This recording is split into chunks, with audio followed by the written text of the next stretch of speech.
Hi. Today, I just wanted to talk about the Premium Moonlight Summon event. I saw a few people talk about something that is being dubbed maybe like a bug or unintended, which I can kind of understand. But at the same time, because it wasn't indicated otherwise, I don't think it's necessarily a bug.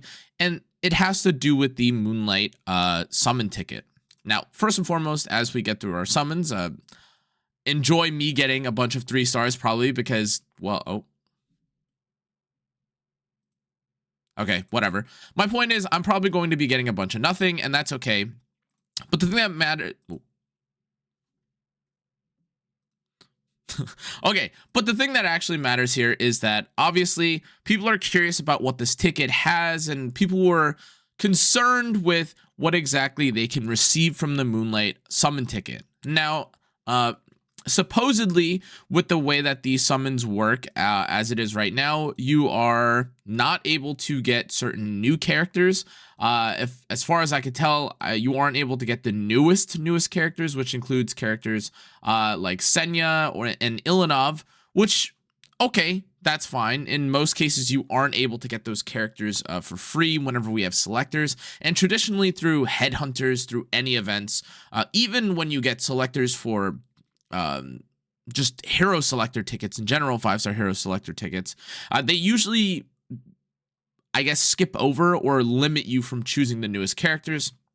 But that's actually not the case for the Moonlight 5-star summon ticket that we're having now. Now, obviously, that does feel a little bit weird because, again, the whole time during this 150 free summons activity or, daily event, you don't have access to the new characters, but suddenly this ticket has access to it.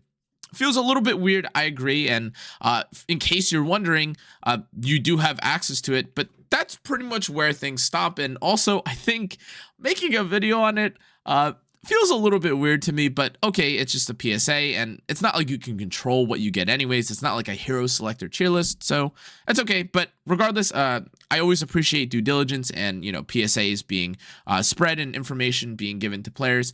But without further ado, and I'll talk about I don't think there's insane implications for this, but I had some thoughts about the fact that this specific ticket gave you access to it and the summons don't. But before we get into that, let's just actually get the summon. Please don't get... Well, I mean, I have every Moonlight, but what I'm actually looking for here, to be honest, is... I guess maybe like one of the characters that I can't get dupes for, like Zio or Bellion, one of the bosses. It would be amazing as well if I could get maybe like a second Lionheart Sermia, so I could have like a tank one or like a really slow one. Okay, sorry, I haven't actually really thought about like who I want from this anyways, because again, I have every character. I apologize, I know you can shame me for being a whale, my bad.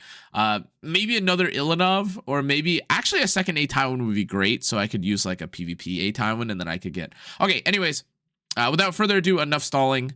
Who do I get? A Tywin?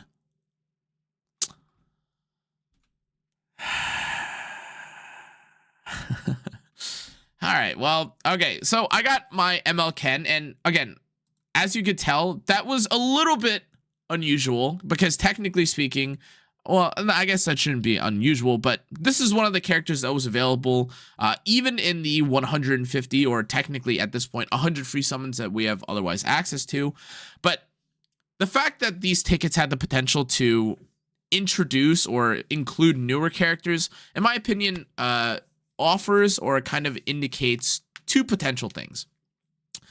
Number one, Smilegate just forgot, and they just decided to have this ticket, and they just forgot and just did not intentionally want players to have access to every single character. Since, I mean, in the past, again, even with like the selectors that we've been given from the Epic Dash Pass, like stuff like this, it specifically, oh, well, not the artifact selector, but specifically for the hero selector, look, it has to specifically indicate what characters you have access to, because they understand that certain characters are off limits, and they've done this in the past.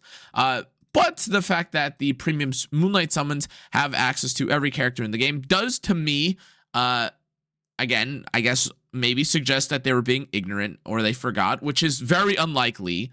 but it is one potential option. And the other, which is, well, Smilegate technically has a break the glass option when it comes to summon tickets. And the thing about this is that I would hope that, especially because it's a free to play or a more like casual appealing event in general, they would cater to more or they would consider more options like this. Now, again, I'm not trying to be ingrateful towards or not respect the fact that we've been given a stupid amount of rewards, honestly. Selectors, random 5-star tickets, etc., amongst all the other rewards like slates and bottles from the Epic Dash event specifically. But I do think it's worth mentioning that although they do, of course, want to make money and they want to make sure that players aren't able to, you know, I guess so easily get tickets that give them the newest, most recent characters, I do think that, especially when it comes to Moonlight activities or Moonlight summons in general, this should kind of be the norm. Now, again, I get it. Some like headhunt events don't let you have access to the latest characters for obvious reasons, but if they're willing to give us like, you know, a 5-star Moonlight summon ticket that's random, I do think that there is some value to thinking more in this direction where, yes, okay, you're allowed to pick a character that's maybe recent, but is the profits that you lose from, you know, giving players Senya and Ilanov actually going to outweigh like the satisfaction or happiness from some of these players being able to get more relevant characters? And again, the main purpose or the main reason why I bring this up even is that from experience talking to other players in my community and other just community members, period, one of the things that I've noticed players be the most upset about is that, especially with Moonlights, they'll spend all this time trying to save up for a character, and people will laud, you know, a character like Ludwig or a character, you know, like maybe, I don't know, ML Politis for being extremely powerful, and less so in these two cases, but especially when people were like super hype about old Moonlights in the past that were really strong, they would, or Smilegate would release a new Moonlight character to be even more powerful than these characters. And then, although you spent all this time maybe saving up for saving coins so you could buy the new characters, or, you know, using a headhunt on these former characters that you believe to be super OP, then they would release a new character and suddenly you're like, what the? I'd rather have Death Dealer Ray, or like, oh, what the? I'd rather have Navy Captain Landy instead of some older character that obviously, I don't want to say is power crept, but like these new characters are obviously going to have way more impact. And before you guys say, Connor, like, you know, although it would be nice to have access to this for players, like it's a net, I guess like a loss in terms of profit, because, you know, oh, well, like maybe people are less incentivized to pull for Moonlights and, you know, things of this nature. Anyways, I cannot imagine that the Mystic packs are not already one of like the most hated packs in the game, to be honest, just because if you take a look at the actual value of the Mystic pack is, where is it? I can't, where is this thing? The Mystic pack has arguably some of the worst value in the game. Now, not literally a worst value, but when you see that it costs you $100 for roughly 25 to like maybe 30 pulls on a banner that has a 200 pity, these packs, though probably making money at times, are not generally like well received. Like, again, to be clear, I understand why they're here, and I understand that this is supposed to be like a business decision from Smilegate to make packs more appealing, or to make packs you know, worth, or I don't even know if I would say it's to make them worth buying necessarily, but they have their price for the Moonlight summon specifically because they want to generate revenue from it.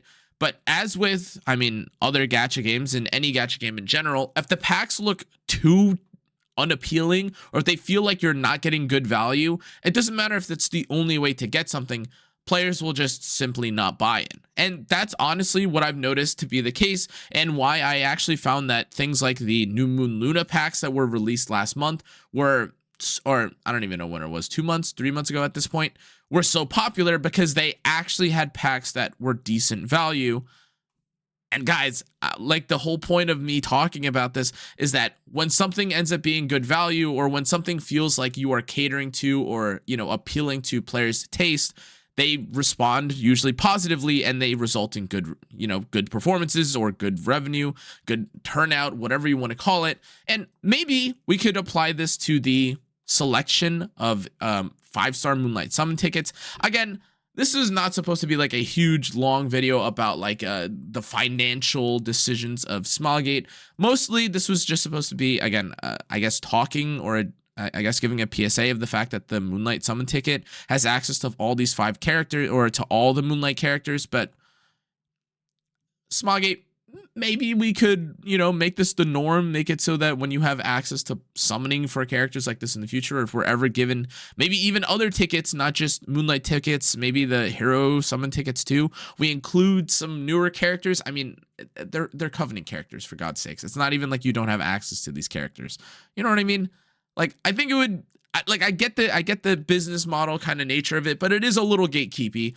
And personally, I'm a bit I don't want to say upset, but it does feel a little bit bad when I see sponsors, or I see new players, like people actually unintentionally or intentionally enjoying the game, and then when they go to the journal and they start saying, "Oh, I love the way that, you know, Laya or Midnight Gala looks," and they're like limited, or they're like, "Oh wow, Jano looks cool," up until right now, not pullable for.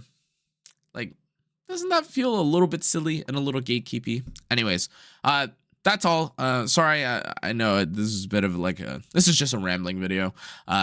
Just my thoughts about the Moonlight Summon ticket. I hate Moonlight Ken. I don't know, whatever.